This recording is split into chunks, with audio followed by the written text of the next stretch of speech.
కొంత సొమ్ముపై 10% వడ్డీ రేటు ప్రకారం 4 సంవత్సరాల్లో అయ్యే వడ్డీ రూపాయలు 2500పై 12% వడ్డీ రేటు ప్రకారం 3 సంవత్సరాల్లో అయ్యే వడ్డీకి సమానం. అయినా అసలు ఎంత? ఆప్షన్స్ ఏమిచ్చాడు? 2000 రూపాయలు, 2250 రూపాయలు, 2500 రూపాయలు, 2750 రూపాయలు. హాయ్ అండి, వెల్కమ్ టు సుమా స్కూల్. ఈ ప్రాబ్లం కనుక మీకు యూజ్ అయితే ప్రాబ్లమ్ని లైక్ చేయండి, అవసరమైన వాళ్ళకు షేర్ చేయండి, కామెంట్ పెట్టండి, నా ఛానల్ని సబ్స్క్రైబ్ చేసుకోండి.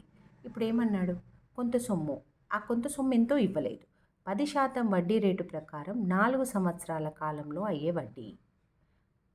మళ్ళీ P2 ఇక్కడ ఇంకొక అసలు ఇచ్చాడు. 2500 రూపాయలపై 12% వడ్డీ రేటు ప్రకారం 3 సంవత్సరాల్లో అయ్యే వడ్డీకి సమానం. ఫస్ట్ ఏమిచ్చాడో రాద్దాం. ఇక్కడ P1 ఎంతో ఇచ్చాడా? ఇవ్వలేదు. కొంత సొమ్ముపై అన్నాడు, అది అట్లా పెట్టండి. R1 ఎంత అన్నాడు? 10% అన్నాడు. ఇక్కడ R1 ఎంత రాస్తున్నా నేను? 10%. T1 ఏమన్నాడు? 4 సంవత్సరాలు అన్నాడు, అంటే 4 years అన్నాడు. నేను T1 ఏం రాస్తున్నా? 4 years, 4 సంవత్సరాలు. సేమ్. మళ్ళీ ఇంకొకటి P2, అసలు P2, ఇంకోటి ఏంటి? R2, T2. ఇవి ఎంత ఇచ్చాడు చూడండి. P2 ఎంత ఇచ్చాడు? 2500, R2 12%, T2 3 years, అంటే 3 సంవత్సరాలు. అదే రాస్తున్నా ఇక్కడ చూడండి.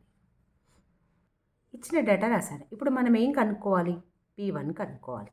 ఆల్రెడీ మనకు I ఫార్ములా తెలుసు. ఐకి కావాల్సినవి అన్నీ ఉన్నాయి, చూద్దాం. I ఫార్ములా ఏంటి? PTR/100. ఇప్పుడు 2 సమానం అన్నాడు కాబట్టి I1 = I2 అన్నాడు, అంతే కదా? సమానం, వడ్డీకి సమానం అన్నాడు. సో నేను ఇక్కడ రాసేది I1 అనుకుంటున్నాను, = I2 అన్నాడు. రెండింటిలో వడ్డీలు సమానం అన్నాడు, అంటే ఇంట్రెస్ట్ 1 అనుకుంటున్నాను, ఇంట్రెస్ట్ 2 అనుకున్నాను. వీటి రెండింటిని సమానం చేశాను. ఇప్పుడు ఫార్ములాస్ రాస్తాను చూడండి. ఇంట్రెస్ట్ వడ్డీకి ఫార్ములా ఇదే కదా, P1 T1 R1/100. ఇక్కడ సేమ్ I2ను P2 T2 R2/100 ఇచ్చాను. ఇక్కడ మనకు ఇచ్చిన ఇన్ఫర్మేషన్ అంతున్నాయి, అవన్నీ యాజ్ ఇట్ ఈజ్ ఇలా సబ్స్టిట్యూట్ చేసేద్దాం. ఈ 100 క్యాన్సిల్. ఇప్పుడు P1 ఇక్కడ పెట్టి ఇది ఇటు పట్టుకొచ్చేసేయండి. చూడండి, P1 ఇక్కడ పెట్టి ఈ 4/10 డినామినేటర్లోకి వచ్చేసింది. ఇప్పుడు కట్ చేయండి.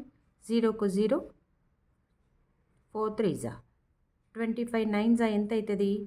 225, అంటే రూపాయలు. P1 = అంతే కదా. 3 3 9, 25 9 225. ఆప్షన్స్లో ఉందేమో చూడండి. 2 అనేది ఆన్సర్. Thank you.